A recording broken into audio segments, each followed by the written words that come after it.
నీకు వందనాలు, నీ స్తోత్రములు స్తోత్రములు స్తోత్రములు ప్రభువా. అందును బట్టి స్తోత్రం స్తోత్రం స్తోత్రం. పరిశుద్ధాత్మతో నింపండి నాయన. అవును తండ్రి. నింపమని అడుగుచున్నాను ప్రభు, నీ స్తోత్రము నాయన. ఆయా క్రమంగా నా ప్రభు నాయన, నా తండ్రి నాయన అనుకున్నవన్నీ కాడ ప్రభు మీరు నెరవేర్చండి నాయన. మీరే సహాయం చేయండి ప్రభు. యవనస్తులు మీరు పట్టుకోమని అడుగుచున్నాం ప్రభు. యవనస్తులు లేకపోతే అవును తండ్రి. స్తోత్రం స్తోత్రము నాయన. పాడైపోయిన ఆత్మలు ఉన్నారు ప్రభువా, నశించిపోయిన ఆత్మలు ఉన్నారు ప్రభువా. వారి కొరకు ప్రార్థన చేసే వ్యక్తులు కావాలని ఆశపడుచున్నాడు ప్రభువా. అట్ట ఆశలు మమ్మల్ని తీర్చండి నాయన, సహాయం దయచేయండి నాయన. ఈ గ్రామం చుట్టూ మీరు కంచి వేయండి ప్రభువా. ఈ గ్రామంలో నా తండ్రి ఎవరైతే నాయన రక్షణ పొందకుండా ఉన్నారో, మారు మనసు పొందకుండా ఉన్నారు ప్రభువా, అట్టి వారిని రాత్రి ప్రభువా. ఈ రాత్రి నా ప్రభు వాళ్ళు రాత్రి నాయన ఆయా హృదయాలు గడిబిలు చేయండి నాయన. పేరు పేరు వరుసను నాయన అయ్యా మీరే వెళ్ళండి ప్రభువా. వీధికి వెళ్ళండి ప్రభువా, ఇంటికి వెళ్ళండి ప్రభువా. మీరు గృహాలు దర్శించండి నాయన. అయ్యా క్రమంగా ప్రభువా గృహాల్లో ప్రార్థన జరగాలి ప్రభువా. ఆశలు తీర్చండి ఆయన, ఆశ మీరు తీర్చండి నాయన. స్తోత్రము నాయన. అయ్యా నీ కుమారుడు ఏమైతే ఆయన అడుగుచున్నాడు ప్రభువా, అట్టి అన్ని మగ సిద్ధపరచండి ప్రభువా. దేవాని స్తోత్రములు నా పరిశుద్ధుడా. అయా కుంటి పడిపోయిన అందరూ లేవనెత్తున ఆయన, పడిపోయిన వారిని అందరూ లేవనెత్తున ప్రభువా. ఆత్మశుద్ధి గల వారి ధన్యులు అంటున్నావు అయ్యా, పరలోక రాజ్యం వరకు అంటున్నావు ప్రభువా. అలాగే నా తండ్రి ఆయన మాకు ఆత్మశుద్ధి దయచేయండి ప్రభువా. అయా వట్టి వారిగా ఉండవద్దు ప్రభువా. అయా పనికిరాని పాత్రలుగా ఉన్నాం ప్రభువా. మేము పనికొచ్చే పాత్రలుగా చేయండి ప్రభువా. అయా మా సంఘాన్ని చూసిన ఆయన, అయ్యా మా యొక్క ప్రార్థన చూసిన ఆయన అనేక జనులు రావాలి ప్రభువా. అట్టి వారుగా మమ్మల్ని తీర్చిదిద్దండి నాయన. అన్ని జనుల్లోకి మీరు వెళ్ళండి ప్రభువా. విగ్రహాల్లోకి మీరు వెళ్ళండి ప్రభువా. వాళ్ళకి మారు మనసు దయచేయండి ప్రభువా. అయ్యా నువ్వు మాట్లాడే దేవుడు అని వాళ్ళకి తెలియచేయండి ప్రభువా. ఏది అడిగి ఇస్తాడని ప్రభువా వాళ్ళకి నమ్మకముగా నా ప్రభు నాయన. అయ్యా నాయన మాట్లాడమని అడుగుతున్నాను ప్రభువా. దేవాని స్తోత్రము నాయన. అయ్యా నీకు వందనాలు ప్రభు. ఈ గ్రామం అంతా కడ నాయన అయ్యా రక్షణ పొందాలి ప్రభువా. ఈ గ్రామం అంతా కడ మారు మనసు పొందాలి ప్రభువా. ఈ గ్రామాల గృహాల్లో నాయన దర్శించాలి ప్రభువా. ఈ గ్రామంలో నా ప్రభు ప్రతి గృహంలో నాయన ప్రార్థన జరగాలి నాయన. అయా క్రమముగా నా ప్రభు నాయన. అయా యవనస్తుల కోడుకులు ప్రభు ఉపవాస ప్రార్థనలు నాయన అట్టి అన్ని మీరు జరిపించండి నాయన. అయా సహాయం ఇచ్చేయి బాబు. నీ స్తోత్రము నాయన. నీ సహాయం లేకపోతే మేమేం చేస్తాం ప్రభువా. అయా నీ సహాయం కోరుతున్నాను ప్రభువా. అయా బలహీనరాలైన నీ సహాయం కోరుతున్నాను ప్రభువా. ఆయా ఆత్మతో నింపు నాయన. అయా ఈ రాత్రి ప్రభు దర్శించండి నాయన. ఒక్కొక్కరితో మీరు మాట్లాడండి ప్రభువా. మాట్లాడు నాయన. మాట్లాడే దేవుడు నాయన. నాయన నువ్వు మోగ దేవుడు కాదయ్యా, మాట్లాడని దేవుడు కాదు నాయన. ఏది అడిగిన ఇస్తున్నావయ్యా మాకు నాయన. మా కొదులు తీరుస్తున్నావయ్యా. నేవా నీ స్తోత్రము నాయన. ఈ సంఘంలో నా ప్రభు కొదువుగా ఉంది ప్రభు, చాలా కొదువుగా ఉన్నాం ప్రభు. అయ్యా కొద్ది సంఘమా భయపడకమంటున్నావు ప్రభు. ఈ కొద్ది సంఘాన్ని ప్రభు అయ్యా ఎలుగెత్తే సంఘంగా మార్చండి నాయన.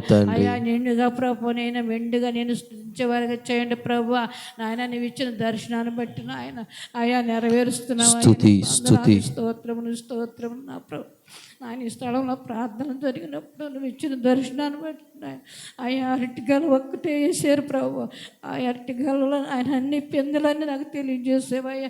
అయా దైవజన్ నువ్వు చెప్పినప్పుడు ఫలిస్తుందని చెప్పేవయ్యా. అయ్యా ఈ భూమి ఫలిస్తుందని చెప్పేవయ్యా. ఆత్మలు వస్తాయని చెప్పేవు ప్రభు. నా తండ్రి అదేవిధంగా ఆయన పిందెల్ని ప్రభు అయా పండులుగా చేయి ప్రభు. పెద్దవాళ్ళగా మార్చండి నాయన. తండ్రి నాయన పురుషులతో మాట్లాడు నాయన. అయా పురుషులతో మాట్లాడు నాయన. యవనస్తులతో మాట్లాడు నాయన. వారితో మాట్లాడు నాయన. వందనాలు స్తోత్రము నాయన. అయా పరిశుద్ధాత్మతో నింపమని అడుగుచున్నాను ప్రభు. నీకు వందనాలు నాయన. ఈ సంఘంలో ధూపం వేసే వాళ్ళకి కావాలని ఆశపడుతున్నాడు ప్రభు. అయ్యా ఎవరైతే నాయన ఆయన ప్రభు అయా ధూపం వేసేవారికి ఆశపడుతున్నారు ప్రభు, వాళ్ళని సిద్ధపరచను నాయన. అయా సహాయం చేయ ప్రభు నాయన. నిండుగా నిన్ను అడుగుచున్నాను ప్రభు. మెండుగా చేయమని అడుగుచున్నాను ప్రభు. నీకు స్తుతులు నాయనా, స్తుతులు నాయనా, స్తుతులు నాయనా, స్తుతులు నాయనా. దేవా స్తుతులయ్యా, స్తుతులు స్తుతులు నాయన.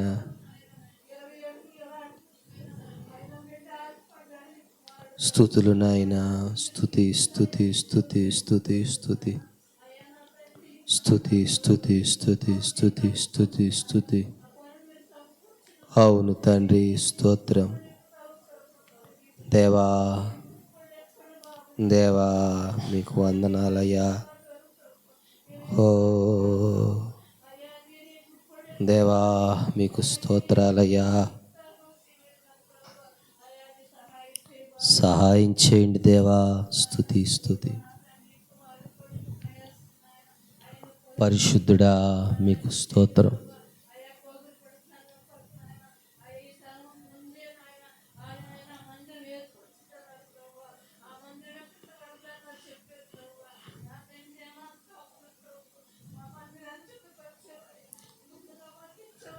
వందనాలయ్యా, స్తుతులు నాయన. వందనాలు వందనాలు.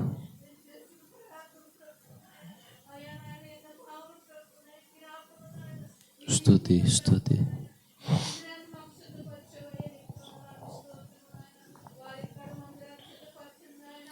స్తుతి స్తుతి స్తుతి.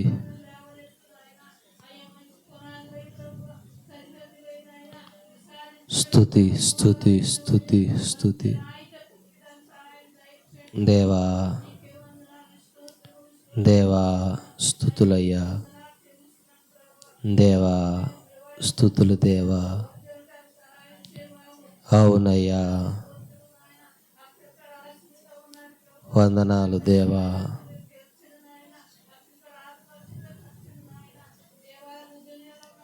దేవా స్తుతులు నాయన. వందనాలయ్యా.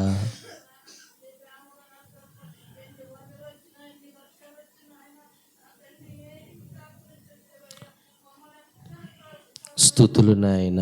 స్తుతులు స్తుతులు స్తుతులు. అవును ప్రభువా, ఎటువంటి అకాల మరణాలు రానివ్వలేదు నాయన. ఓ దేవా స్తోత్రం.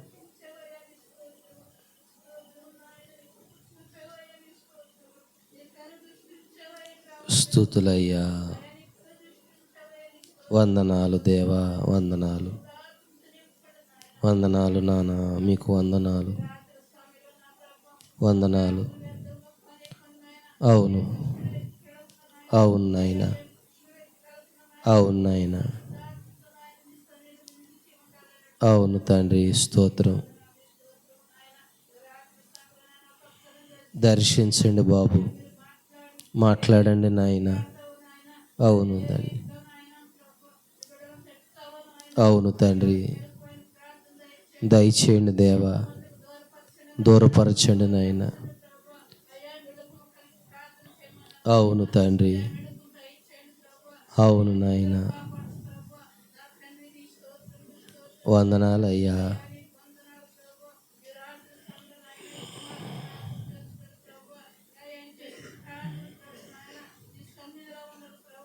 వందనాలు.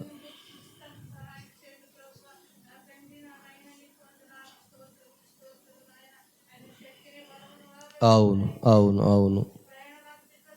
తోడుగా ఉండండి, మాట్లాడండి. అవును తండ్రి.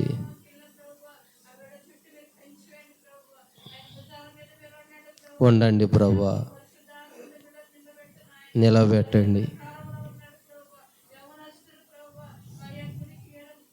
అవును ప్రభువా. అవును ప్రభువా. అవును నాయన.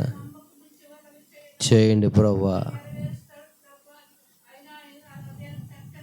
స్తుతులు నాయన.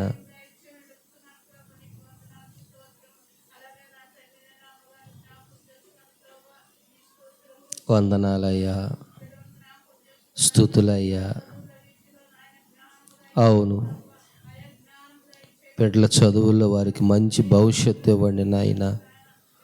ప్రభువా మీకు స్తోత్రం నాయన. దయచేయండి దేవా. అవును నాయన. అవును తండ్రి. స్తుతులు నాయనా. దేవా దేవా దేవా దేవా దేవా, అవును నాయనా, అవును అవును దేవా,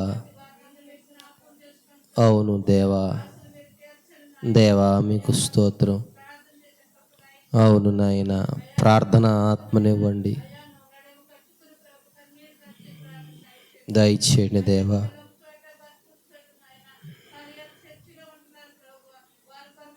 ప్రభువా మీకు స్తోత్రం. భారం కలిగి వారి పురుషుల కొరకు ప్రార్థన చేసి కృపనివ్వండి నాయన.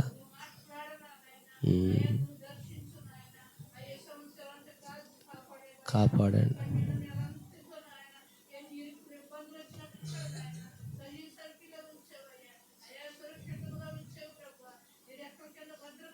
అవును తండ్రి,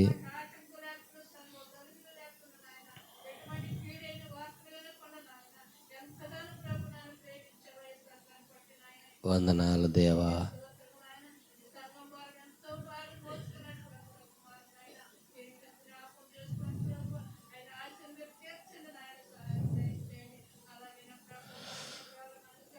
అవును తండ్రి, స్తోత్రం నాయన.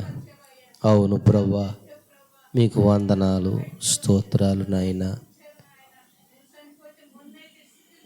అవును ప్రభువా, సజీవుల లెక్కలో నిలవబెట్టావు ప్రభువా, మీకు స్తోత్రం.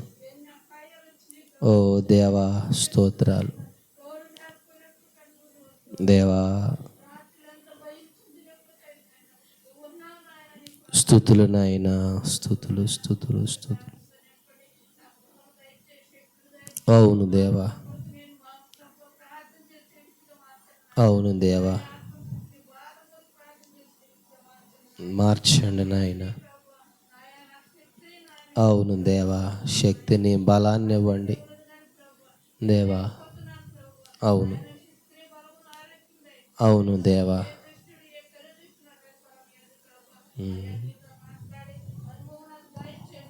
దయచేయండి, దయచేయండి.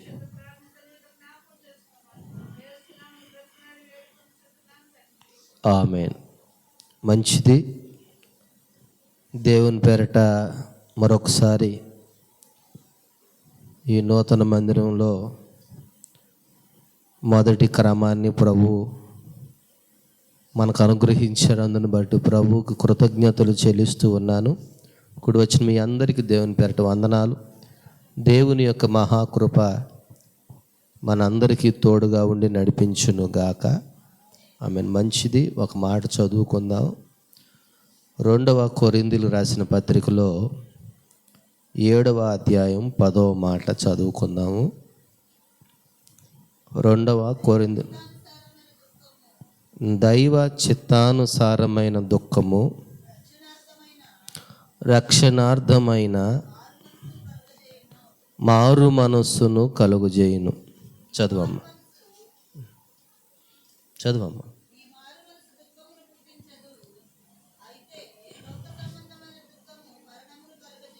చాలమ్మ. మనం చదువుకున్నటువంటి లేఖన భాగంలో దైవ చిత్తానుసారమైన దుఃఖము రక్షణార్థమైన మారు మనస్సును కలుగజేయును. మనం చదువుకున్నటువంటి లేఖన భాగంలో అసలు దైవ చిత్తానుసారమైన దుఃఖము అంటే అర్థం ఏంటంటే పశ్చాత్తాపము అని అర్థం. లోకంలో ఒక సూక్తి ఉంది, పశ్చాత్తాపమునకు మించిన ప్రాయశ్చిత్తము లేదని. అంటే ఒక వ్యక్తికి తన పాపము నుండి ప్రాయశ్చిత్తం కావాలంటే ఆ వ్యక్తి పశ్చాత్తాపడాలి.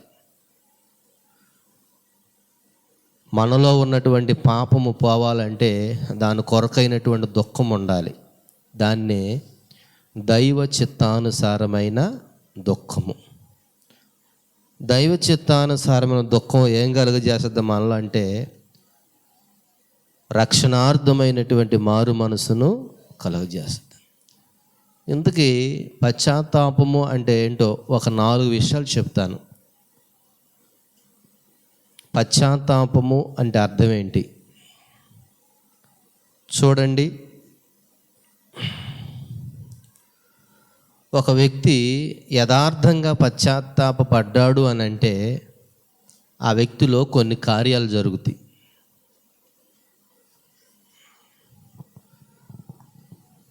పశ్చాత్తాపము అంటే అర్థం ఏంటంటే, నేను ఒక పుస్తకాన్ని చదివినప్పుడు ఆ పశ్చాత్తాపానికి ఒక మంచి అర్థం చెప్పాడు భక్తుడు. ఏంటనంటే, మన పాపముతో దేవుణ్ణి నొప్పించామని దుఃఖపడాలంట. ఏంటిది? మనం చేసిన పాపముతో దేవుణ్ణి నొప్పించాం అంటే దేవుణ్ణి బాధ పెట్టామంట. ఎట్లా పశ్చాత్తాపడాలనంటే, ప్రభువా నేను చేసిన పాపమును బట్టి మీరు బాధపడ్డారయ్యా అని దుఃఖపడాలంట. అటు చివరిది ఇటు చివరిది ఫ్యాన్ తీసేయాలంటే.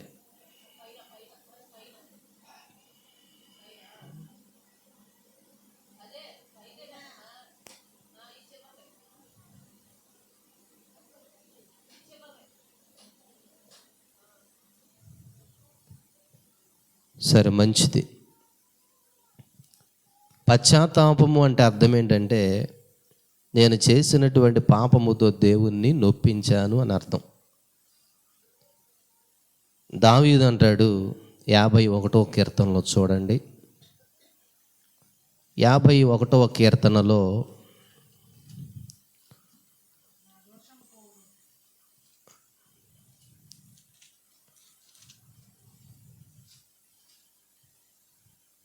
చూడండి 3వ మాట చదివితే, నా అతిక్రమములు నాకు తెలిసే ఉన్నవి, నీకు కేవలము నీకే విరోధముగా నేను పాపము చేసి ఉన్నాను. చూడండి, దావీదు ఏం చేస్తాడంటే, ప్రభువా నేను చేసిన పాపమును బట్టి నేను నిన్ను నొప్పించానయ్యా. పశ్చాత్తాపము అంటే అది. దేవా నేను చేసిన పాపమును నువ్వు చూసినప్పుడు నన్ను బట్టి మీరు బాధపడ్డారయ్యా అని మొదటి మెట్టు అంట ఇది. ఒక వ్యక్తి పశ్చాత్తాపడడానికి మొదటి మెట్టు ఏంటంటే, నేను దేవుణ్ణి బాధ పెట్టాను అని దుఃఖపడాలంట. మనం మనకున్న కష్టాలను బట్టి, మనకున్న రోగాన్ని బట్టి దుఃఖపడతాం కాదు. నేను చేసిన పాపాన్ని మీరు చూసినప్పుడు నన్ను బట్టి మీరు బాధపడ్డారయ్యా, ఇది దుఃఖపడతాం. పశ్చాత్తాపం అంటే అర్థం ఇది. బైబిలే కాకుండా అప్పుడప్పుడు మంచి మంచి పుస్తకాలు ఉంటాయి, అవి కూడా అప్పుడప్పుడు మనం చదువుకోవాలి.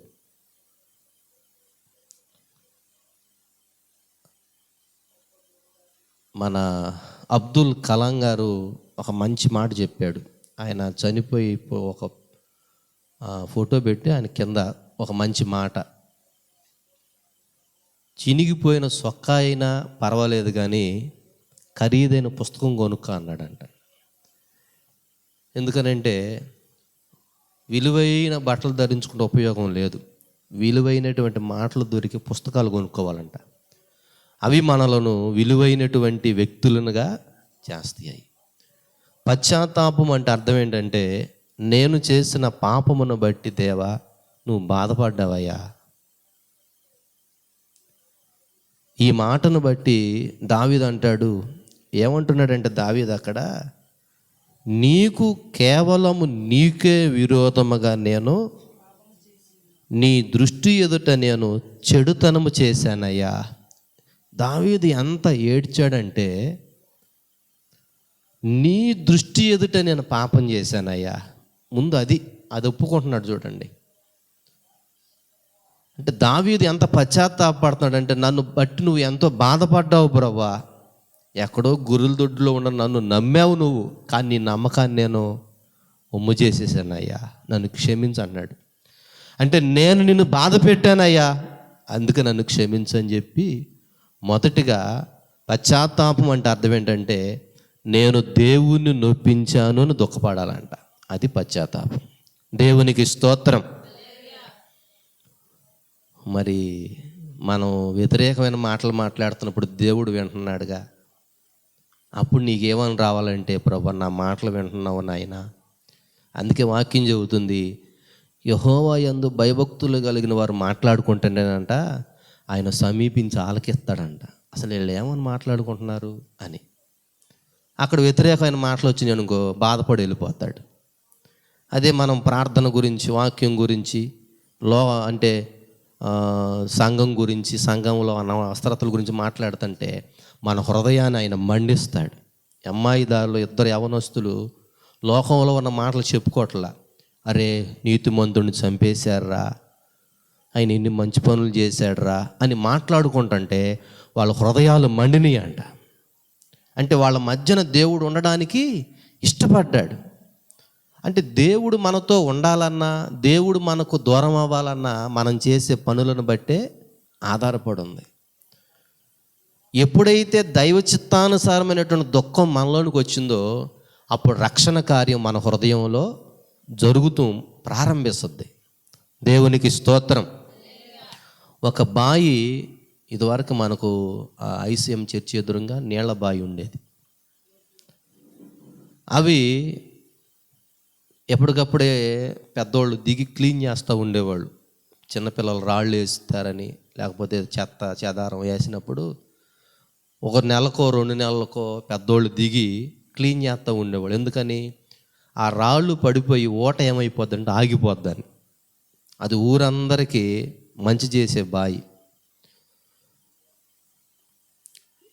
ఈ పాపం ఏం చేస్తుందంటే దేవుని యొక్క ఆశీర్వాదం అనే ఓటని మన దగ్గరికి రాకుండా అడ్డుబండగా ఉంటుంది.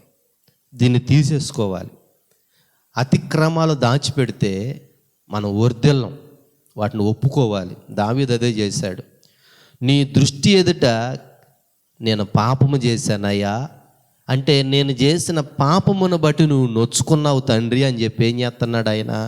పశ్చాత్తాపడుతున్నాడు. దేవునికి స్తోత్రం. అందుకనే దైవ చిత్తానుసారమైన దుఃఖము రక్షణార్థమైనటువంటి మారు మనసును మనలో కలుగు చేస్తుంది. మొదటిగా నేను దేవుణ్ణి నొప్పించాను అని ప్రార్థన చేయాలి. మనం చేసే పనులను బట్టి, మాట్లాడే మాటలను బట్టి, చూసే చూపును బట్టి, జీవితంలో చేసినటువంటి కొన్ని పనులను బట్టి, దేవా నేను నిన్ను నొప్పించానని ఒంటరిగా ఉన్నప్పుడు ప్రార్థన చేయండి. అందరి ముందు ఒక్కొక్కసారి మనం ఏం చేయాలంటే, మనం చేసిన రహస్య పాపాలు ఒప్పుకోలేం. వింటారేమో, వాళ్ళు ఏమైనా అనుకుంటారేమో అని చెప్పి పైన పొడి ప్రార్థన చేసుకుంటూ వెళ్ళిపోతాం. అదే ఒంటరిగా కూర్చున్నప్పుడు ఈ తప్పులన్నీ మనం ఒప్పుకుంటాం. కూర్చుని మూలుగుతా అందరూ వెళ్ళిపోయిన తర్వాత హన్నా షిలోహు దేవాలయంలోనికి వెళ్ళి మూలుగుతుందంట. చూడండి, ఒంటరి ప్రార్థన, ఏకాంత ప్రార్థన తన హృదయంలో ఉన్న చెడుగంతా వంపేసిందంట అక్కడ. అందుకనే ఆశీర్వాదం అనే ఓట తన హృదయంలోనికి దేవుడు పంపించాడు. నొప్పించింది అని ఒప్పుకుంది. నేను గర్వంగా ప్రవర్తించానయ్యా, నన్ను క్షమించు. నీ దృష్టి ఎదుట నేను పాపం చేశానయ్యా. దావీదు అంటున్నాడు, నన్ను క్షమించు. మరి మనం చేసిన పాపములను బట్టి మనకు తెలీదా మనం ఏం చేసామో? ఆయన అంటున్నాడు, నీకే తెలుసు ప్రభువా, నీ కళ్ళ ఎదుట నేను ఈ చెడుతనం చేశాను, నిన్ను బాధ పెట్టాను, నన్ను క్షమించని దేవుని పాదాల దగ్గర పశ్చాత్తాపడుతూ ప్రార్థన చేస్తున్నాడు ఈయన. అటువంటి నిజమైనటువంటి ఒప్పుకోలు. అందుకని దావీదు అంటాడు, తనకు మొర్రపెట్టు వారికి, తనకు నిజముగా మొర్రపెట్టు వారికి యెహోవా సమీపముగా ఉంటాడంట. మొర్రపెట్టేవారు వేరు, నిజముగా మొర్రపెట్టేవారు వేరు. అంటే మొర్రపెట్టేవారు ఎవరంటే ప్రార్థన చెయ్యాలి అనేటువంటి ఆచార సంబంధమైన ప్రార్థన. కానీ నిజమైన ప్రార్థన ఏంటో తెలుసిన, ఎట్లా ప్రార్థన చేయాలో మనం నేర్చుకోవాలి. దావీదు ఎలా ప్రార్థన చేశాడు? నొప్పించానయ్యా, నిన్ను బాధ పెట్టానయ్యా, నీ దృష్టి ఎదుట నేను విరోధముగా ప్రవర్తించానయ్యా, నన్ను క్షమించని ఆయన ఎంత ఉపవాసం ఉన్నాడంటే ఆయన కళ్ళు గుంటలు పడిపోయినాయి అని చెప్పి, నాలుక అంగిటికి అంటుకుంటుందని, తన చర్మము ఎముకలకు అంటుకుపోయిందంట. అంటే ఎంత ఉపవాసం ఉండి ప్రార్థన చేశాడో. ఒక్క మాట అంటాడు, నా కన్నీళ్లతో నా పరుపు తేలిపోయిందంటాడు. అంటే ఎంత దుఃఖపడ్డాడో చూడండి దావీదు. అంటే ఈ కీర్తన ఒకటే అనుకుంటాం, కానీ కొన్ని నెలలు ఉపవాసం ఉన్నాడంట దావీదు గారు, కొన్ని నెలలు. అందుకనే ఉండగలిగిన వారు శనివారం నాడు కానీ లేకపోతే శుక్రవారం నాడు కానీ పగలు ఉపవాసం ఉండటం అలవాటు చేసుకోండి, లేకపోతే రాత్రి.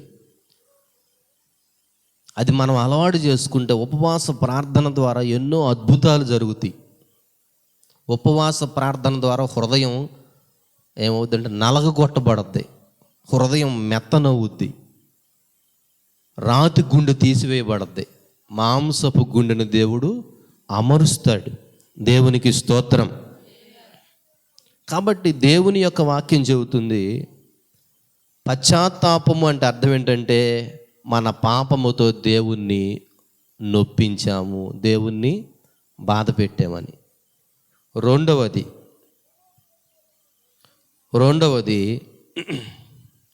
పాపమును గూర్చి నిజాయితీగా ఉండాలి. అంటే అర్థం ఏంటంటే ఇప్పుడు చేసి మరలా ఒప్పుకొని మరలా అదే చేయటం కాదు.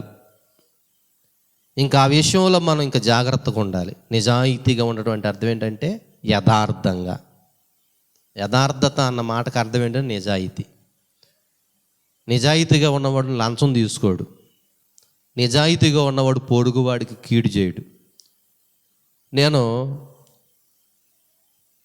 ఒక వీడియో క్లిప్ చూశాను. ఏంటిదనంటే బైబిల్ మిషన్ వ్యవస్థాపకులు దేవదాసయ్య గారు, ఆయన చనిపోయినాక అదొక దేవాలయంగా అదొక విగ్రహారాధనగా మార్చేశారు కొంతమంది మూర్ఖులు. దేవదాసయ్య గారు ఒక గొప్ప భక్తుడు. చిన్నపిల్లాడిగా ఉన్నప్పుడు ఆ చెట్టు కింద పడిపోయినటువంటి చింతకాయలు జేబులో పెట్టుకుని, పై జేబులో కింద జేబులో పెట్టుకుని వస్తుంటే ఆకాశము నుండి ఒక శబ్దం వినబడుతుందంట. దేవదాసు, నీ జేబులో ఉన్న చింతకాయలు నీయేనా అన్నాడంట. నాయే అన్నాడంట. ఎక్కడ ఉన్నాయి, ఎక్కడ తెచ్చావు ఈ చింతకాయలు అని అంటే, అక్కడ చింత చెట్టు కింద పడిపోయినాయి, అందుకనే ఏరుకుని వస్తానంటే, ఆ చింత చెట్టు ఎవరిది, ఆ నేల ఎవరిది అని అంటే నాకు తెలియదు అన్నాడు. అప్పుడు అన్నాడు దేవుడు మాట్లాడతా, నీవు కానివి నీవు కాదు కదా, నీ కొరకై సిద్ధపడినయే, నీ కొరకై ఉన్నాయే నీకు కావాలి, కానీ పొరుగువాడిది ఎందుకు దేవదాసు నీకంటే, ఆ చిన్నప్పుడే ఆ జేబులో ఉన్న చింతకాయలన్నీ కింద పడేసి దేవుని క్షమించమన్నాడంట. దేవునికి స్తోత్రం. నిజాయితీగా ఉన్నాడు. పొరుగువాడిది ఏది కూడా ఏం చేయమన్నాడు దేవుడు, ఆశించొద్దన్నాడు.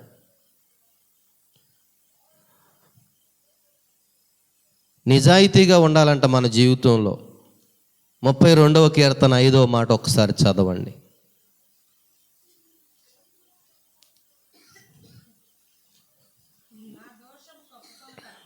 నా దోషమును కప్పుకొనక నీ ఎదుట నా పాపమును ఒప్పుకొంటిని. యెహోవా సన్నిధిని నా అతిక్రమములు. చూడండి, ఇక్కడ భక్తుడైనటువంటి దావీదు గారు, నా దోషమును కప్పుకొనక నీ ఎదుట నా పాపమును. ఎవరైనా ఒకవేళ మన గురించి చెప్పినప్పుడు, ఎవరు చెప్పారు నీకని చెప్పి వాళ్ళ మీద వివాదం పెట్టుకోకూడదు, వాళ్ళ మీద మనం బాధ పెట్టుకోకూడదు, గొడవలు పెట్టుకోకూడదు. ఒకవేళ నీ తప్పిదం ఎవరైనా ఎత్తు చూపించినప్పుడు దాన్ని ఏం చేయాలంటే యథార్థంగా సరి చేసుకోవాలి. నీకు ఎవరు చెప్పారు, ఇంక మన భాషలో ఇంకెన్ని మాటలు వస్తాయో, కొత్త పుస్తకం తయారు చేయలేక ఆ మాటలకి. ఒకవేళ గొప్ప ప్రవక్త అండి, ఎవరు, బిలాము ఎంత గొప్ప ప్రవక్త. ఆయన నోటి నుండి వచ్చినటువంటి ప్రతి మాటను దేవుడు రూఢిపరిచాడంట. అంత గొప్ప ప్రవక్త ఆయన జరుగుద్దంటే జరుగుద్ది, జరగదంటే అంత గొప్ప ప్రవక్తకి బుద్ధి చెప్పడానికి దేనితో మాట్లాడాడు దేవుడు? అప్పుడప్పుడు ఒక్కొక్కసారి మనకు బుద్ధి చెప్పడానికి చిన్న పిల్లలతో మాట్లాడతాడు, అన్యులతో మాట్లాడతాడు, పరిస్థితుల ద్వారా మాట్లాడతాడు. ఈ పరిస్థితులను బట్టి ఈ కొలిమిలో వెండి వేసినప్పుడు నిజమైన వాళ్ళేమో ఆ వేడికి కరిగిపోతారు, అంటే దోషాన్ని కప్పుకోకుండా ఒప్పుకుంటారు. అదే కొంతమంది ఏం చేస్తారనంటే కప్పేసుకుంటారు, మస్ట్ అయిపోతారు. ఆ వెండికి, ఆ శ్రమలకి, వాళ్ళ అన్న మాటలకి ఏమవుతారంటే ఇంకా కోపోద్రేకులు అయిపోయి వాళ్ళని చెప్పినటువంటి వ్యక్తి మీద గొడవ పెట్టుకుని, పగ పెట్టుకుని ఆ వ్యక్తి మస్టుగా మారిపోతాడు. అందుకని దావీదు ఏం చేస్తాడంటే యథార్థంగా నిజాయితీగా ఒప్పుకుంటున్నాడు. అవును, నాతాన్ అంటాడు, ఇదిగో నీ రాజ్యంలో ఒక ఘోరమైనటువంటి సంఘటన జరిగిందయ్యా. నిజముగా ఇట్టి పని చేసిన వాడు మరణానికి పాత్రుడు అన్నప్పుడు ఆ మరణానికి పాత్రుడు ఎవడో కాడు, నువ్వే అన్నప్పుడు వెంటనే ఒక మాట అంటాడు, నేను పాపము చేసినని చెప్పి ప్రవక్త దగ్గర ఒప్పుకున్నాడు. దేవునికి స్తోత్రం. అదే మనతో ఎవరైనా వచ్చి ఇదిగో నువ్వు ఈ పాపంలో ఉన్నవని ఒకవేళ మనతో మాట్లాడితే మనం నిజాయితీగా ఉంటామా? అమ్మా, నిజాయితీగా ఉంటామంటావా? ఇంకా వాళ్ళ ముఖం చూస్తామా మనం? ఏమ్మా, వాళ్ళ ముఖం వెంక చూస్తామా? ఇంకా వాళ్ళతో మాట్లాడతామా? నిజాయితీగా ఉండాలి. అననీయ సఫీరాలు వాళ్ళ పొలాన్ని అమ్మి అపోస్తుల దగ్గరికి కొంత డబ్బు తెచ్చినప్పుడు పేతురు గారు అంటాడు, ఇంతకే అమ్మావా? అననీయ సఫీరాలతో అంటాడు, ఇంతకే అమ్మారా? నిజాయితీ లేదు వాళ్ళలో. డబ్బులు తెచ్చారు కానీ, కానుక తెచ్చారు కానీ ఏమి లేదు వాళ్ళలో, నిజాయితీ లేదు. దాచుకున్నారు, కొంత దాచుకుని కొంత తెస్తే అది నిజం కాదు. పూర్తిగా దాన్ని ఏం చేయాలంటే మనము విడిచిపెట్టాలి, పూర్తిగా ఒప్పుకోవాలి. కాబట్టి దేవుని సన్నిధిలో మనం ఎలా పశ్చాత్తాపడాలనంటే, ఒకటి, మనం చేసిన పాపములను బట్టి దేవుణ్ణి నొప్పించాము అని పశ్చాత్తాపడాలనంట. రెండవది, నిజాయితీగా పశ్చాత్తాపడాలంట. దేవునికి స్తోత్రం. ఎట్లాగంటమ్మా? నిజాయితీగా. దావీదు నిజాయితీగా ఒప్పుకున్నాడు నాతాను ప్రవక్త దగ్గర. అననీయ సఫీరాలు ఒప్పుకోలేకపోయారు. అందుకని వారి జీవితాలు అక్కడతోనే ముగించబడి. నిజాయితీ లేదు వాళ్ళలో. దేవుడు మనతో మాట్లాడినప్పుడు ఒక్కొక్కసారి మనం మాట్లాడకపోయినా మౌనంగా ఉండటమే అంగీకారం. తలదించుకున్నాం అనుకో, నిజమే, దేవుడికి అర్థమైపోద్ది మౌనం అంగీకారానికి గుర్తని. దేవునికి స్తోత్రం. ఒక్కొక్కసారి మన యొక్క లోపాలు ఎవరైనా చెప్పినప్పుడు నిజంగా ఉంటే మౌనంగా ఉండండి, తప్పేం లేదు. ఆ పాపాన్ని దాచుకుని చిన్న పాపమే కదా అని అనుకుంటే, చిన్న అబద్ధమే అననీయ సఫీరాలను ఏం చేసింది? అక్కడతోనే వారి జీవితాలు ముగించబడేటట్లుగా చేసేసింది. చిన్న పాపమే కాదా అని చెప్పి అనుకుంటున్నాం, అది పెద్ద ఉపద్రవానికి కారణం అవుద్ది. చిన్న పామునైనా దేంతో కొట్టాలంటమ్మా? భలే అందంగా ఉంది, ముద్దుగా వస్తుందని చెప్పి అకల వేసి పడుకున్నావు అనుకో, తెల్లారేపాడికి నీకేస్తారు బయట. ముద్దుగా ఉంది, భలే చూడరా, కళ్ళు బూడు, చిన్న చిన్న నాలుకలు చూడు ఎట్ట చూస్తుందని చెప్పి పాము మీద జాలి పడ్డాం అనుకో, అది వేసద్ది. అట్లాగే ఒక అమ్మాయి అంట భలే అందంగా ఉందని చెప్పి కొండ సిలువను పెంచుకుందంట. కొండ సిలువను పెంచుకుంది. బాగా తింటుంది, పంది తిన్నట్టు తింటుంది పెడుతుంటే. రోజు రోజు తీసుకొచ్చి పెడుతుందంట. రోజు పెడుతుంది, బాగా తింటుంది. అమ్మగారు పెట్టేదంతా తిని ఒక 4 రోజులు ఏమీ తింటలేదంట. రోజు వచ్చి ఆమెని ఇట్లా కౌగిలించుకుని పడుకునేదంట పాము. రోజు అట్లా అట్లా బిగుచుకుని ఏదో ఇష్టమైన వాళ్ళు కౌగిలించుకునేట్లు ఆ పాము ఏం చేసేది, రోజు అమ్మాయిని కౌగిలించుకునేదంట. భలే మంచిదానివే, మనుషులకు కూడా లేదు ఈ ప్రేమ అనుకునేది. 4 రోజు నుంచి అన్నం తింటలేదంట ఈ కొండ సిలువ. ఏమైందో మా కొండ సిలువకి అని చెప్పి డాక్టర్ దగ్గరికి వెళ్ళిందంట. డాక్టర్ దగ్గరికి వెళ్తే, అమ్మాయి మీ కొండ సిలువకి ఏం అవ్వలేదు, నువ్వు కనుక ఈ రాత్రి కనుక దాన్ని పక్కలో పెట్టిన పడుకుంటే రేపొద్దు నువ్వు దాని కడుపులో ఉండేదానివి. ఏంటమ్మా సంగతి అంటే, దాని కడుపుకు నువ్వు సాలవా అని చెప్పి రోజు నిన్ను కొలత వేసుకుంటుంది, అందుకని నిన్ను మెంగడానికి అన్నం 3 రోజులు 4 రోజులు తింటలేదు అని చెప్పిందంట. చూడండి, పాపం మీద జాలి పడితే మన పరిస్థితి ఇదే. అదేమో వెండి బంగారంగా దాచుకోవడానికి. ఒక వైరస్ అనేది లోపలికి వెళ్ళినప్పుడు పాడు చేసేస్తుంది ఫోన్ అయినా మనిషినైనా. పాపం కూడా అంతే, మన జీవితాన్ని పాడు చేస్తుంది. దేవుని నొప్పించామని చెప్పి ప్రార్థన చేయాలి. దేవుని ఎదుట నిజాయితీగా ప్రార్థన చేయాలి. దేవునికి స్తోత్రం, హల్లెలూయా. 3వది సామెతల గ్రంథము 28వ అధ్యాయం 13వ మాట చదువుకుందాం.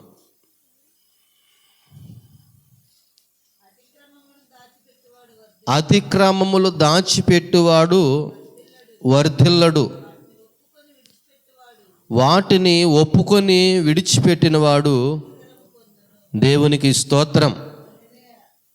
ఇక్కడ 3వ మాట ఏంటంటే పాపానికి విముఖుడవై ఉండాలంట. అర్థం ఏంటంటే ఇంకా పాపమును విడిచిపెట్టిన తర్వాత ఇంకా దానికి మనకు ఏ సంబంధము లేదు. అది అటు ఉందనుకో మనం ఇటు వెళ్ళాలి, అది ఇటు ఉందనుకో మనము విముఖుడు అంటే అర్థం అదే. మనుషులకు కాదు మనం ముఖం చాటు వేయాల్సింది. దేనికి చాటు వేయాలంటే మనం ముఖాన్ని పాపానికి. ఇంకా దానిని విడిచిపెట్టిన తర్వాత ఇంకా పాపానికి మనము విముఖుడువై ఉండాలి. దానియేలు గారు జీవిత చరిత్రలో ఒక మంచి మాట చదువుకున్నాను నేను. ఆయన ఒక పుస్తకం రాశాడు. ఆ పుస్తకం పేరు చీకటి శక్తుల మీద జయం. ఆ పుస్తకంలో ఒక యవనస్తుడితో, అదే దానియేలు గారు యవన కాలంలో ఉన్నప్పుడు దేవుడు మాట్లాడారంట. అబ్బాయి, ఇదిగో ఈ ఊరికి 4 దారులు ఉన్నాయి, ఈ 3 దారుల్లో వెళ్ళు, కానీ ఈ దారిలో మాత్రం నువ్వు వెళ్ళబాక అంటాడంట. కానీ ఈ దారిలో గుండా వెళితే 1 కిలోమీటరే దగ్గర, ఆ 3 దారులు వెళ్ళాలంటే 2 కిలోమీటర్లు ఎక్స్ట్రా. అంటే ఈ దారి చాలా షార్ట్ కట్ అన్నమాట. దేవుడేమన్నాడు, కష్టతరమైన నువ్వు ఆ చుట్టూనే తిరిగిరా అంటే. దేనికి చెప్పాడనంటే ఆ దారిలో వెళ్ళినటువంటి యవనస్తులు ఎంతోమంది చెడిపోయారనంట. అందుకనే నువ్వు పాపమునకు విముఖుడివై ఉండు అని చెప్పి నీకు కొంచెం కష్టతరమైన చుట్టూనే తిరిగిరా. ఇదేదో షార్ట్ కట్గా ఉందని చెప్పి ఈ మార్గంలో వెళ్ళిపోతే అది పాతాళ మార్గమునకు పోవు ద్వారం అది. ఆ మార్గములోకి వెళ్ళిన వాళ్ళు దాని యొక్క లాలన మాటల చేత అనేకులు చెక్కబడిపోయారు. కాబట్టి ఈ మార్గములోకి వెళ్ళబాక పాపమునకు విముఖుడవండు అని చెప్పి దానియేలు గారికి చెప్పినప్పుడు దేవుని మాటకు అది కష్టమైనా కానీ దానికి లోబడ్డాడంట దానియేలు గారు. దేవునికి స్తోత్రం. ఒక రోజున దానియేలు గారు సైకిల్ మీద తిరుగుతూ స్టోర్ట్పురం అంతా సువార్త ప్రకటిస్తుంటే దానియేలు గారు సైకిల్ ఎత్తుకెళ్ళిపోయాడంట ఒక దొంగ. దానియేలు గారు సైకిల్ ఎత్తుకెళ్ళా, ఇటు ఊరూరు మొత్తం ఊరంతా తిరుగుతున్నాడు ఈ సైకిల్ ఉంటే, అసలు ఈ సైకిలే లేకుండా చేద్దామని చెప్పి సైకిల్ ఎత్తుకెళ్ళిపోయాడంట. ఆ సైకిల్ ఎత్తుకెళ్ళిపోయిన దొంగోడు తెల్లారని లెగిసి చూశాడండి, ప్రభువా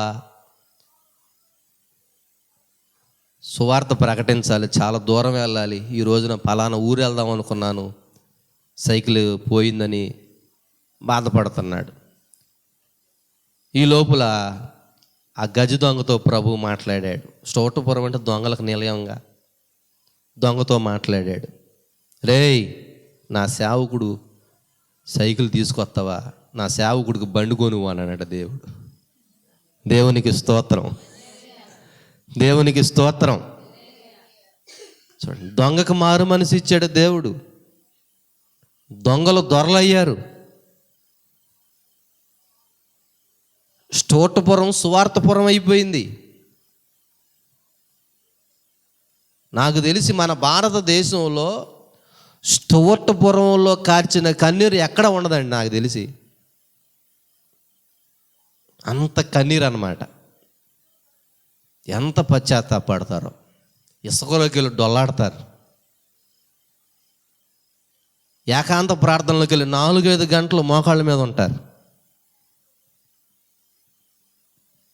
చాలా మంచి ఆత్మీయంగా ఉన్నటువంటి ప్రాంతం స్టోటపురం, దొంగలుగా ఉన్నటువంటి ప్రాంతం అది. కానీ ఈ రోజున మంచి వ్యక్తులు, సువార్థికులు, మిషనరీలు, దైవజనులు అయిపోయారు ఆ ఊర్లో వాళ్ళు. కారణం ఏంటనంటే దైవజనుడు చేసిన ప్రార్థన. దైవజనుడు పాపమునకు విముఖుడుగా జీవించాడు ఆయన. పశ్చాత్తాపం అంటే అదే. పశ్చాత్తాపడిన వ్యక్తి పాపానికి విముఖుడుగా ఉండాలి. అదే పాపం చేస్తే పశ్చాత్తాపడినట్టు కాదు అది. అతిక్రమములు దాచిపెట్టినవాడు వర్ధిల్లడు, వాటిని ఒప్పుకొని విడిచిపెట్టినవాడు కనికరం పొందుకుంటాడు. అది పశ్చాత్తాపం అంటే. 4వ మాట చదువుకుందాం చూడండి. హెబ్రీ రాసినటువంటి పత్రికలో 1వ అధ్యాయము 9వ మాట, నీవు నీతిని ప్రేమించితివి.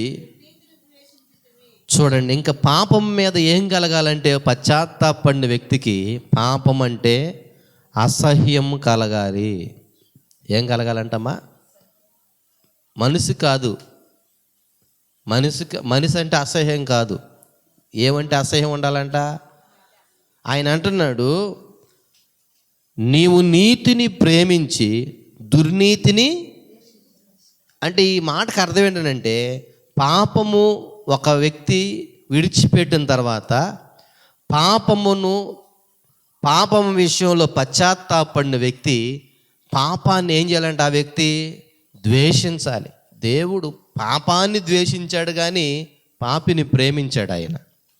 మనం ద్వేషించవలసింది దేన్నంటే, మనకి దేవునికి దూరం చేస్తున్నటువంటి మన పాపమును ఏం చేయాలంటే మనము ద్వేషించాలి. దేవునికి స్తోత్రం. అదే అంటున్నాడు, నీవు నీతిని ప్రేమించి దుర్నీతిని ద్వేషించుతివి అని అంటున్నాడు.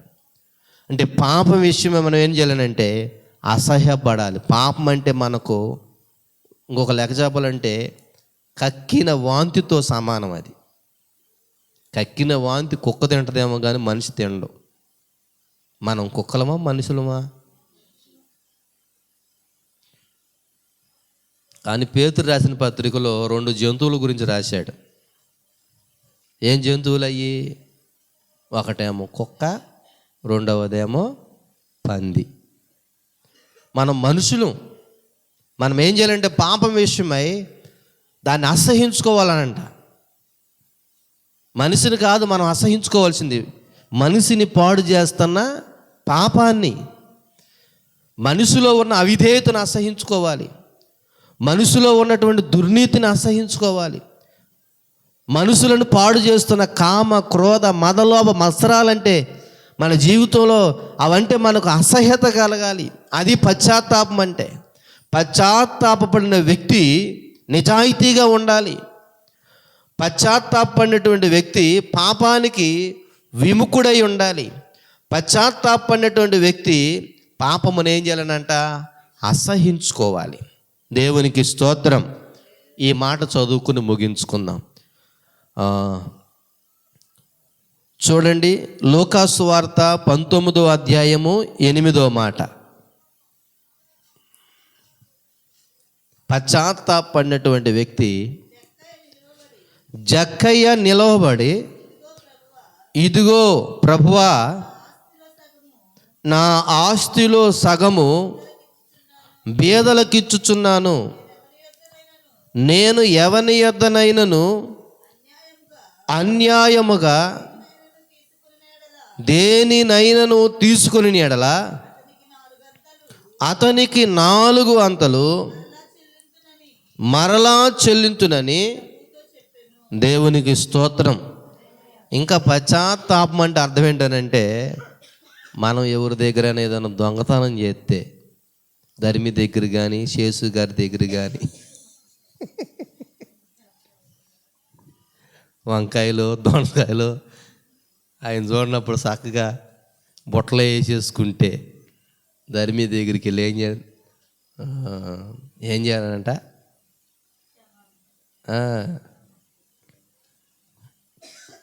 దేవునికి స్తోత్రం. ఇంకా వాళ్ళు మారమంటే ఏం మారతారు? చూడండి, ఆయన ఒక పక్కన చూస్తాడు, మళ్ళీ ఏమన్నా అంటే కొట్టుకురాదేమని చెప్పి పోతే పోయిందిలో ఒక వంకాయగా అనుకుంటాడు. భలేదానివే. దొరకని దొంగలు బోల్డ్ మంది ఉన్నారు. మా బైబిల్ కాలేజీలో మొన్న వచ్చాడు కొర్నెల అనే పాస్టర్ గారు. నేను రూములో షర్టు మామూలుగా డ్రెస్సు విప్పి స్నానం చేస్తాకు వెళ్ళా. ఈ లోపల నా జేబులో డబ్బులు పోయినాయి. జేబులో డబ్బులు పోతే మా రూమ్మేట్ కాబట్టి, కొర్నేలు నా డబ్బులు పోయినాయి, ఎవరో తీసేశారయ్యా అంటే, బైబిల్ కాలేజ్ అంటే నీకేం తెలుసు? బైబిల్ కాలేజ్ దొంగలు ఉంటారు అనుకున్నావా? నువ్వే ఎక్కడ పోగొట్టుకుని ఉంటావు అని అన్నాడు. దెబ్బ తగిలినోడు తెలుస్తుంది నొప్పేంటో అని చెప్పి నేను అనుకున్నా మనసులో. అనుకున్న తర్వాత ఆయన డబ్బులు పోయినాయి.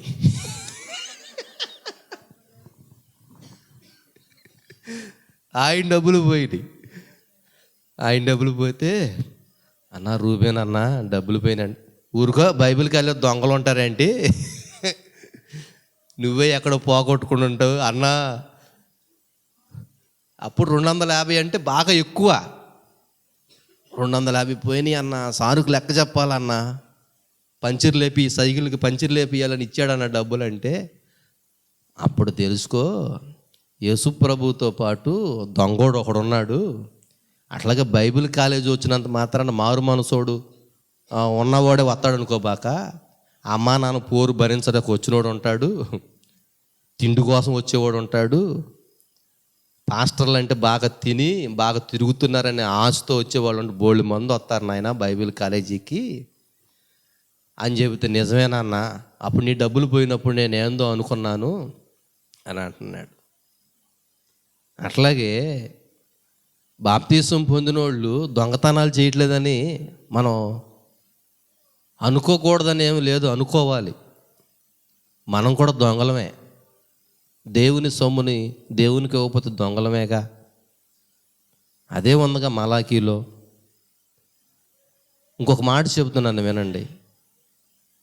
మీ కష్టార్జితంలో నుండి మీకు ఎంత వచ్చినా, అది 1000 రూపాయలు రాని, 100 రూపాయలు రాని, ఎంతైనా రానివ్వండి, బలారాధన అంటే సంస్కార ఆరాధన తీసుకునేటప్పుడు ఖచ్చితంగా మీ యొక్క దశమ భాగమును తీసుకుని మందిరానికి రావాలి. అది గొప్ప ఆశీర్వాదానికి మీరిచ్చే ఆ 10వ వంతు దారి తీస్తుంది. ఈ విషయంలో చాలామంది లోటుగా ఉన్నారు ఈ రోజున. జక్కయ్య ఏం చేశాడనంటే, నేను ఎవరి యొద్దనైతే అన్యాయంగా తీసుకున్నానో తిరిగి మరలా 4 అంతలు చెల్లి. అంటే పశ్చాత్తాపం అంటే అర్థం ఏంటంటే తిరిగి మరలా వాళ్ళ దగ్గరికి వెళ్ళి వాళ్ళ దగ్గర దొంగిలించింది ఏం చేయాలంట, ఇచ్చేయాలి. వారి చేతులు పట్టుకుని క్షమాపణ కోరాలి. దేవునికి స్తోత్రం. అది పశ్చాత్తాపం అంటే. ఊరకన కూర్చుని అర్థం లేని ఏడుపు ఇది కాదు. ప్రార్థన చేసేటప్పుడు దేవుని ఎంత దుఃఖపెట్టినని ఏడుపు రావాలి. నన్ను బట్టి ఇదిగో ఆ వ్యక్తి ప్రభువా నీకు దూరం అయిపోయాడయ్యా, ఆ ఏడుపు రావాలి. మనల్ని బట్టి ఒక్కొక్కరు మా చెడిపోయిన వాళ్ళు ఉంటారా? ఆయనే చేసింది, లేకపోతే నేను చేసేది ఏముందని చెప్పి చెడిపోయిన వాళ్ళు ఆ విషయమే ప్రభువా నన్ను బట్టి ఆ వ్యక్తి బలహీనుడైపోయాడయా. పౌలు గారు అంటాడు, మాంసమును బట్టి నా సహోదరుడు బలహీనుడైపోతాడేమోనని బట్టి ఆయన జీవితకాలం మాంసం మానేశాడంట. ఎందుకని? ఈ మాంసాపేక్ష వల్ల ఎదుటి వ్యక్తి ఏమవుతాడని, బలహీనుడవుతాడని. ఆ మాట చదివినప్పుడు నాకు చాలా సంతోషం అనిపించింది. పౌలు గారు ఎన్ని తమాయించుకుని బ్రతికాడు. ఏవేవి లాభకరముగా ఉన్నవో అవన్నీ నష్టముగాను వాటిని పెంటతో సమానముగాను ఎంచుకున్నానన్నాడు కదా. రుచికరమైనటువంటి భోజన పదార్థములను కూడా విసర్జించాడంట ఆయన. ఎన్ని లాభకరంగా ఉన్నాయో అవన్నీ దేవుని కొరకు నష్టముగా ఎంచుకున్నాడనంట. దేవునికి స్తోత్రం. దానికి మనం విముఖుడివై ఉండాలి. దయచేసి దేవుని మాటలను అర్థం చేసుకోనండి. ఇంకా కొన్ని విషయాలు రేపు వీలైతే తెలుసుకుందాం. చిన్న ప్రార్థన చేసుకుందాం. పరిశుద్ధుడైన తండ్రి, మా మంచి యేసయ్య మీకు వందనాలు. మీ మెలనైనటువంటి స్వరముతో మాతో మాట్లాడిన మీ మాటలను బట్టి దేవా మిమ్మల్ని స్తుతిస్తూ ఉన్నాను. నాయనా, పశ్చాత్తాపము అంటే ఏంటో కొన్ని మాటలు మాకు తెలియజేశారయ్యా. కొంతమంది భక్తులు మా ముందు పెట్టారు, కొంతమంది మీ మాటకు లోబడని వారిని మా ముందు పెట్టారు, నీ మాటకు లోబడిన వారిని మా ముందు పెట్టారు, ఒప్పుకున్న వారిని మా ముందు పెట్టారు, కప్పుకున్న వారిని మా ముందు పెట్టారు. ఇవన్నీ ఎందుకనంటే ఈ యొక్క సమాప్తి యందు మాకు బుద్ధి కలిగించుటకై ఈ లేఖనాలన్నీ మా కొరకు మీరు ముద్రించి ఉన్నారు నాయన. మీకు వందనాలు. మాకు మేలు కొలుపు కలిగించుటకై రాయబడిన మీ మాటలను బట్టి మీకు వందనాలు. మాకు బుద్ధి కలిగించుటకై రాయబడిన మీ మాటల కొరకు మీకు వందనాలు. దేవా, మేము ఎలా పశ్చాత్తాపడాలో, పశ్చాత్తాపడినటువంటి వ్యక్తి ఎలాగూ జీవించాలో మీరు మాకు తెలియజేశారయ్యా. పాపమునకు విముఖుడివై ఉండాలని, పాపము విషయంలో నిజాయితీగా ఉండాలని, తండ్రి పాపమును అసహించుకోవాలని, వీలైతే తిరిగి మరలా ఏదైతే దొంగిలించామో దానిని జక్కయ్యలాగా తిరిగి ఇచ్చేయాలని మీరు మాతో మాట్లాడారు ప్రభువా. మా జీవితంలో మేము కూడా అటువంటి ఉన్నతమైన అనుభవంలో మేము వెళ్ళడానికి మాకు సహాయం చేయండి.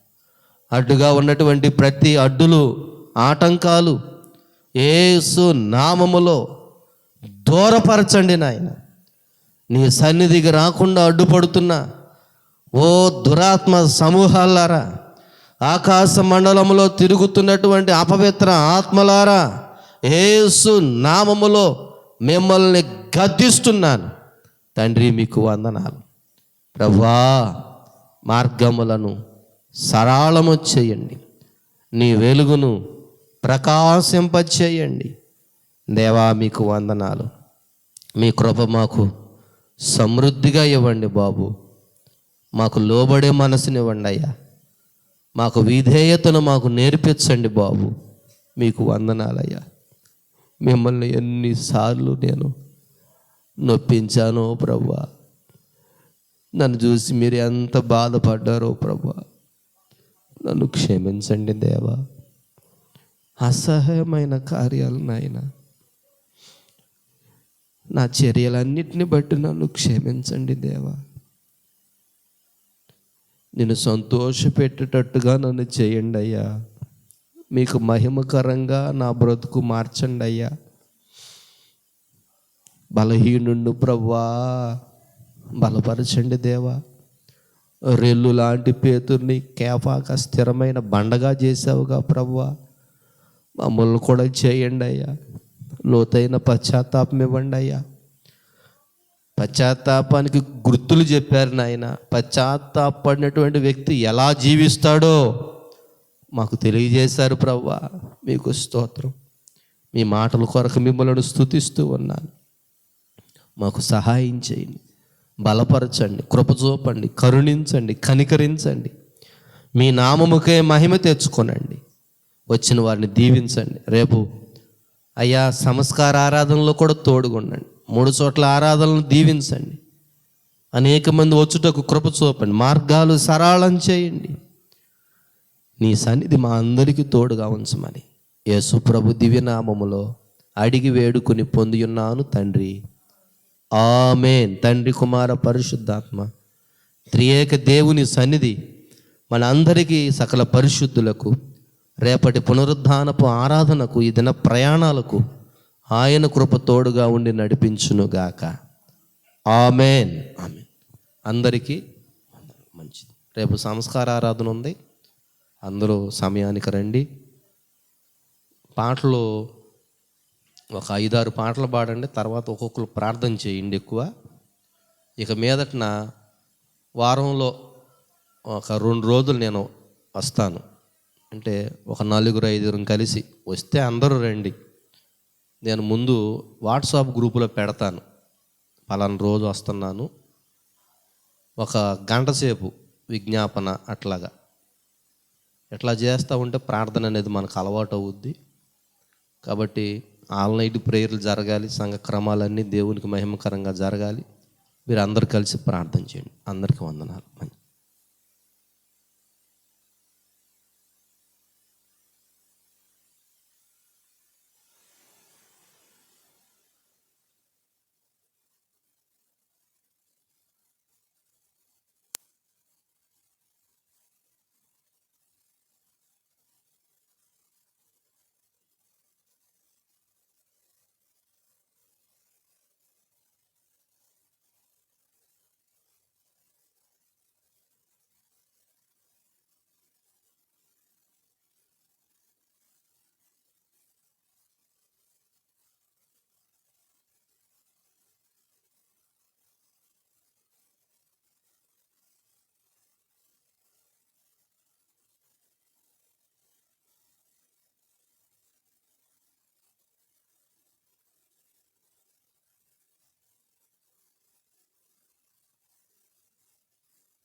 అబ్బాయి